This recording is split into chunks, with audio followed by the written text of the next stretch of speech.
O cesto da gávea é a parte do navio onde você pode ver mais longe, mas também é a parte mais desconfortável do navio. Todo conhecimento que não gera desconforto não gera transformação.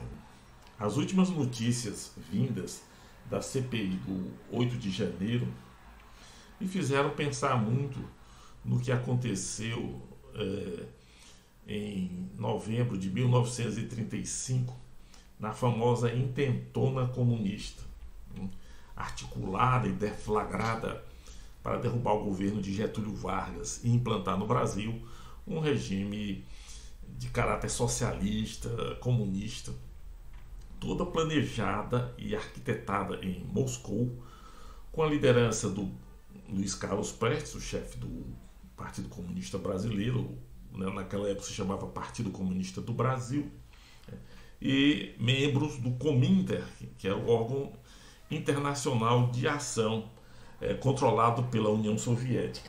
O levante ele estourou prematuramente, estava sendo planejado, o que tudo indica, para os primeiros meses do ano seguinte, de 36. Foi uma atrapalhada sem tamanho. Ele foi rapidamente abafado, né? Embora tenha mobilizado um certo número, um razoável número de força a seu favor, principalmente forças militares, porque tudo, afinal, não passou de uma quartelada, ele gerou poucas baixas entre civis e destruição de patrimônio de maneira geral.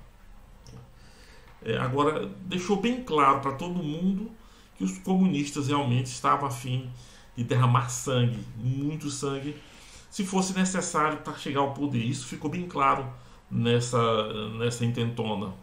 Agora, a questão central é o seguinte: a rapidez com que ele foi abafado e concluído e levado na direção que o Getúlio Vargas queria, até hoje faz muita gente pensar se o Getúlio não estava por trás dos panos, controlando o movimento, e se ele não teria, inclusive, os seus agentes infiltrados dentro do movimento comunista, do Partido Comunista do Brasil, se essa gente não teria provocado, no meio dos debates, no acalorado da hora, um movimento no sentido de antecipar o golpe.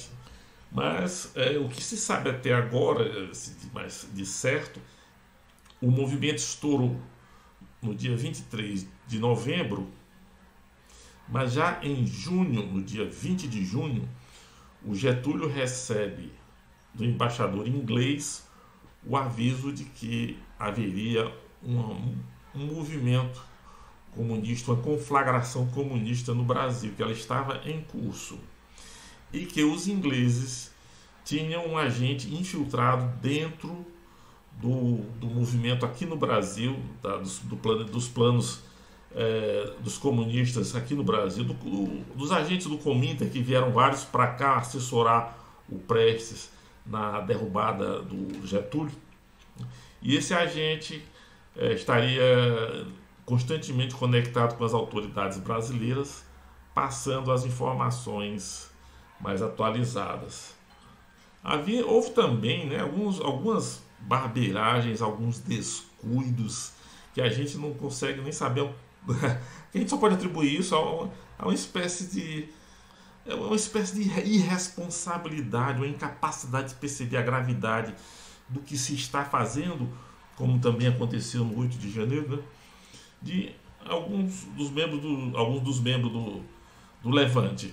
Há um caso, por exemplo, em Pernambuco, que um oficial pegou outro no telefone, combinando com um terceiro o golpe.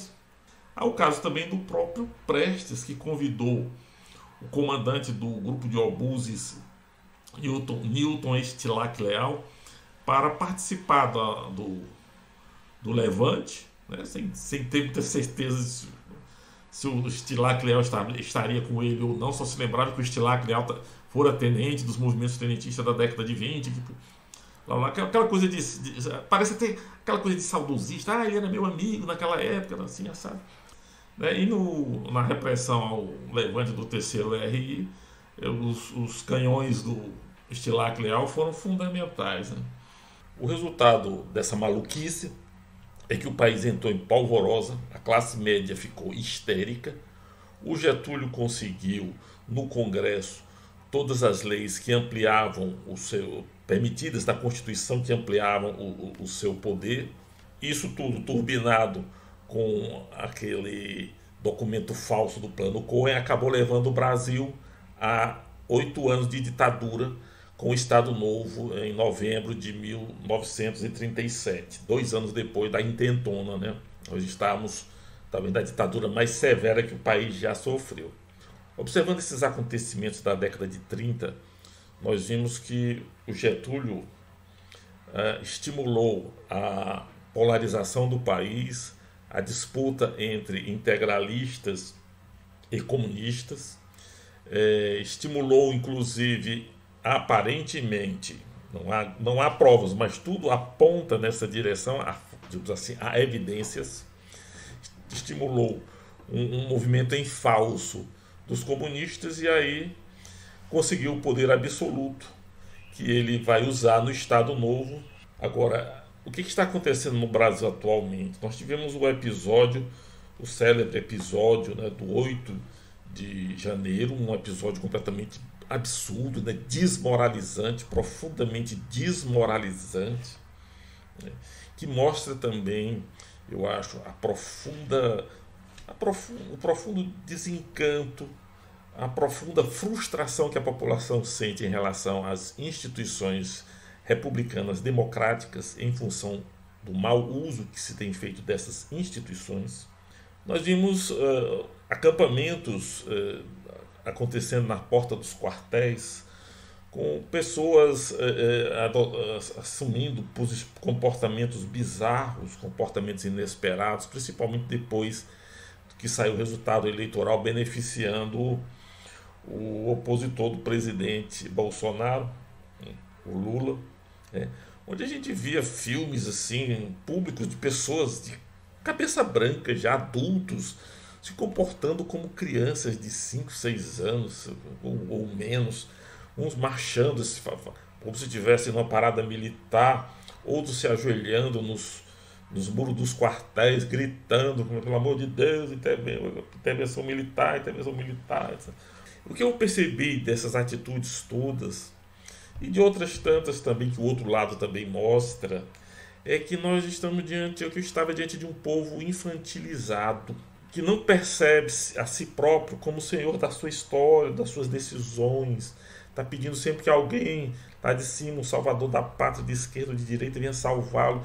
Um povo infantilizado assim é muito mais fácil de ser dominado. E essa infantilização, ela acontece muito por conta de discursos, tanto da direita como da esquerda. O discurso da esquerda passa principalmente por aquela ladainha do o povo é explorado, o povo é oprimido, o povo é coitadinho, o povo tem que se revoltar, o povo tem que pegar arma na mão, o povo tem que exterminar a burguesia. Mas que começa sempre com aquela história. Nós, sob o domínio da burguesia, nós somos coitadinhos.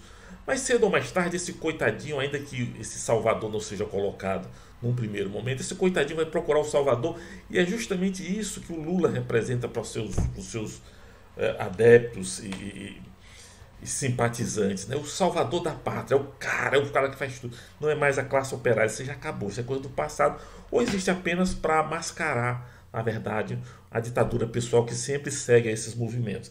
A direita a mesma coisa, só que a direita é mais explícita, né? Só o salvador da pátria vai poder salvar a pátria. Também uma ditadura pessoal. Também, ao chamar atenção para o poder do líder, ele esvazia a capacidade do povo de ser sujeito da sua história. E essas pessoas não só saíram quebrando tudo, né, como se filmaram. Isso mostra a imensa desmoralização das instituições republicanas brasileiras diante do seu povo. O povo não acredita nelas. Na verdade, o povo está cansado de ver executivos bizarros, os presidentes que nós já tivemos. O legislativo, nós vimos um legislativo amorfo, se vendendo publicamente, a quase chantagear o presidente de plantão para poder aprovar leis para isso, para aquilo. Um judiciário classista, extremamente classista. Está na cara a forma diferenciada com que o nosso judiciário trata ricos e pobres. E as pessoas percebem isso, as pessoas não são idiotas. E aí vem a etapa seguinte, a repressão ou a ação, ou a reação do Estado, melhor dizendo, contra esses acontecimentos. Primeiramente, o ministro da Justiça aparece na televisão negando tudo, dizendo que o governo não tem nada a ver, que o governo é coitadinho, que o governo isso, que o governo aquilo. O governo federal, é claro, né? Depois joga tudo para cima dos ombros da PM. Não, a culpa é da PM. Eu ouvi ele dizer, não, isso é coisa da PM, o governo federal não pode fazer nada pela lei, que blá blá blá blá blá blá. O que o Flávio Dino justificou-se logo depois desses acontecimentos, inclusive se contradizendo, foi uma enormidade. No final das contas, encontra um bode expiatório. O governador do Distrito Federal é afastado sumariamente. E aí as coisas começam a andar e aí começam a aparecer a verdade dos fatos. O deputado Kim Kataguiri já tinha feito a investigação, já tinha questionado o ministro da Justiça. O ministro da Justiça na CPI do 8 de janeiro havia dito, apontando o dedo, que ele adora apontar dedo para as pessoas assim como tivesse ele apontando os dedos para o Kim Kataguiri, eu quero que você olhe nos meus olhos, eu não sabia nada do que estava acontecendo, ninguém me falou nada. Para ocultar a responsabilidade deste governo neste caso, porque aí aparecem, ao mesmo tempo, a repressão vai ampliando, né? Começam a aparecer processos em massa, o Supremo Tribunal, como se não tivesse mais nada para fazer, não tivesse sobrecarregado, começa a julgar um por um todos os membros das pessoas que estavam lá, todas as pessoas que foram presas, colocadas em ônibus. Voltamos a 35, do mesmo jeito que em 35, né, os rebeldes foram colocados em grandes prisões, foram levados em massa para os tribunais. Ao mesmo tempo que o governo, através novamente Flávio Dino, toma a iniciativa de lançar o pacote da democracia cheio de ameaças, de aumento de prisões, bloqueios sutis à liberdade de expressão e tudo mais. E enquanto isso, dando a entender que há uma espécie de aliança entre o executivo e o judiciário para estabelecer leis de exceção que protejam o governo de uma oposição ocasionalmente crescente. No momento não há necessidade de grandes ações a esse respeito, porque o governo ainda está colhendo os frutos dos seus primeiros meses, inclusive alguns frutos ainda do governo passado, principalmente na área econômica. Esse arranjado, acho que não há outro nome, é um arranjado.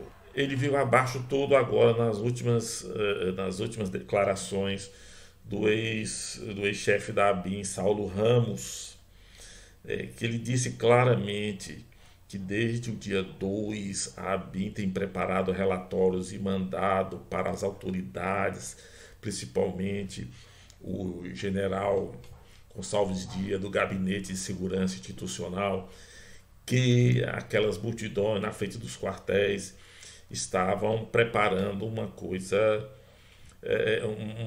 mais pesada, que o governo tinha que se precaver. Do dia 2 de janeiro até o dia 8 de janeiro, quando aconteceu aquilo, o governo federal e o estadual receberam 33 avisos de que havia uma coisa grave, que era melhor reforçar a defesa. E o que foi que aconteceu naquele dia específico? Isso eu ouvi de jornalistas, num debate, num programa de TV. A força que guardava o Palácio do Planalto de manhã, quando não havia ninguém, no dia 8, foi superior à força que ficou à tarde, no momento da invasão, ou no final da manhã. Como é que você, vendo a população se aglomerar, você não providencia? Os pedidos de providência, de suporte, de apoio vieram tarde demais, dando a impressão que o governo propositalmente retirou a segurança dos palácios para permitir que o povo o destruísse e assim poder criar uma narrativa de repressão que, esperamos nós, não termine num golpe branco, num continuismo fácil, que a democracia sobreviva a isso, porque no momento ela está muito enfraquecida. Inclusive, recentemente, o que me faz temer esse processo de polarização, que o Getúlio também alimentou em 35, que acabou dando no Estado Novo 2 anos depois, na ditadura 2 anos depois. Eu ouvi uma notícia de que alguém teria ameaçado o Lula com um tiro, um empresário, rural, um proprietário rural teria ameaçado dar um tiro no Lula. Ou seja, está se criando um clima de polarização. O Lula fala de amor, mas ele faz tudo para criar um clima de polarização, exatamente como fazia o Getúlio. O Getúlio vinha falando de segurança, em paz, em harmonia, e enquanto isso ia reprimindo a oposição, ia cometendo abusos contra a oposição, e quando a oposição então reclamava desse tratamento e começava a fazer o que uma oposição normalmente faz, oposição, o Getúlio dizia que eles estavam votando um ódio contra ele, Getúlio. Vocês estão me odiando. Na carta testamento, ele cita 3 vezes a palavra ódio. Ódios se levantaram contra mim, ódios não sei o quê. O Lula usa, os petistas, o célebre epiteto, né, o codinome, gabinete do ódio. Exatamente como Getúlio fazia. E do outro lado, o que é que eu vejo do outro lado? Qual é a postura do outro lado? Eu penso que o Bolsonaro também atuou no sentido de desestabilizar o governo Lula. Ele, a meu ver, também tem algo a ganhar com isso. E o ganho do Bolsonaro seria, percebendo que o Lula está cada vez mais nervoso, o Lula poderia, estressado por esses acontecimentos, começar a fazer bobagens, e aí as pessoas se revoltarem contra o Lula e pedirem ele de volta, e aí mantém a polarização com ele, com possibilidade de ser o que vai dar o golpe, não o que vai levar. Então o que eu vejo aí são 2 lideranças completamente perdidas na história, né? O Lula querendo trazer de volta Getúlio Vargas de 90 anos atrás, o Bolsonaro talvez do estilo dos generais de 60, 50, 60 anos atrás. É por essas e outras que eu gostaria de fechar esse vídeo refletindo uma conclusão que eu cheguei ultimamente e não vejo outra alternativa fora isso.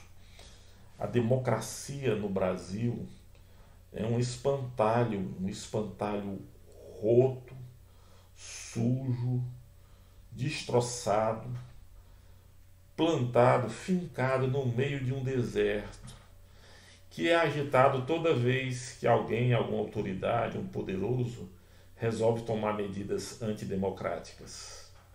Muito obrigado.